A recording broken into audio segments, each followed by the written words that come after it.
Good evening. This is Ruby Velasquez with MRV Financial.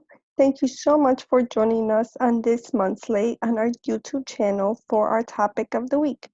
After you have watched today's video, please follow us, subscribe, like, and share this message with those around you who may benefit from getting this information right away.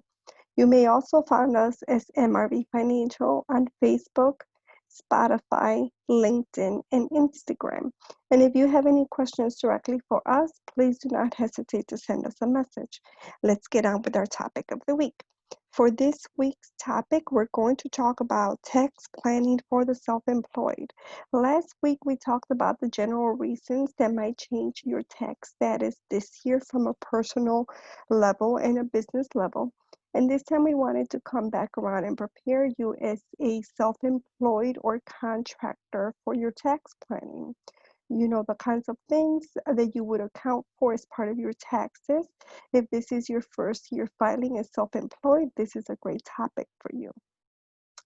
If you want to obtain a estimate on how much taxes you will need to pay to prevent a refund or a bill at the end of the year for tax filing, please consult a tax consultant directly. You may give us a call, or you may also visit the IRS and the state websites for the tax estimators.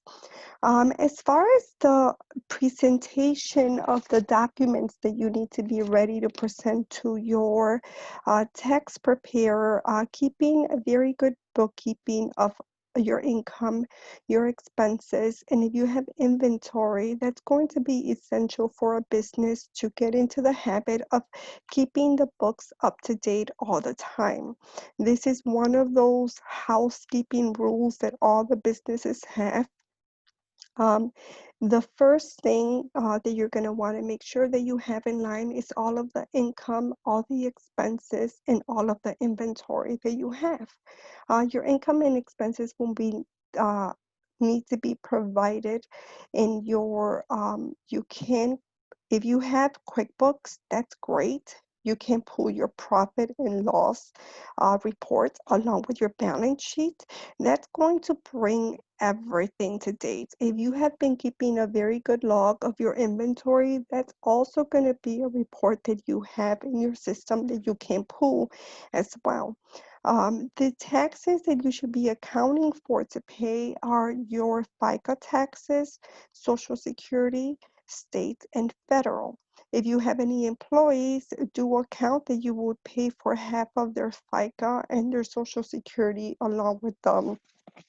You may also add into the state and federal taxes. If you are a self-employed contractor, you will be liable to pay 100% of these taxes as well, while yours, half of these taxes, which is your FICA and your Social Security, they are considered a deduction for you. So be sure to ask about that.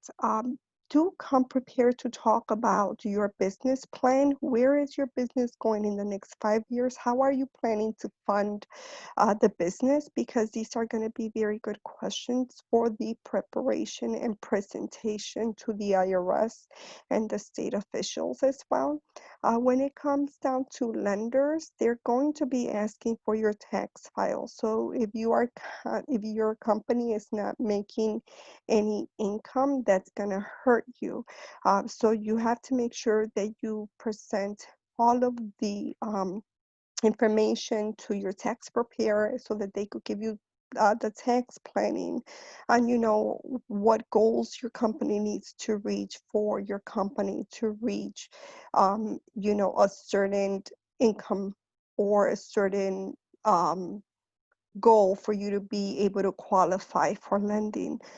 You know, it follows the general rule of a lender will lend you 3% of the income. So your goal is to make as much income as possible so that they can multiply that times 3, and that's what you're going to be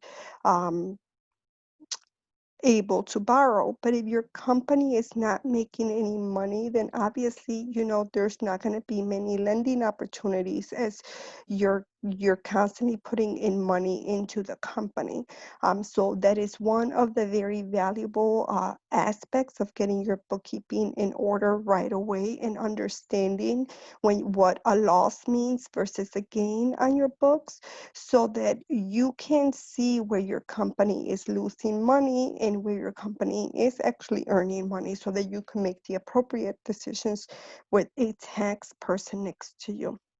Same thing for your inventory. Make sure that you have really good inventory bookkeeping from the beginning.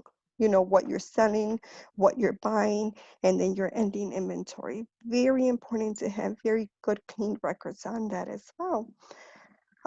That brings me to the end of our topic for today. We thank you for your time today. Don't forget to like, follow us, and subscribe to our medias. And please share this message with your friends and family to help them obtain this information right away, as we never know who we may be helping by bringing this education to them.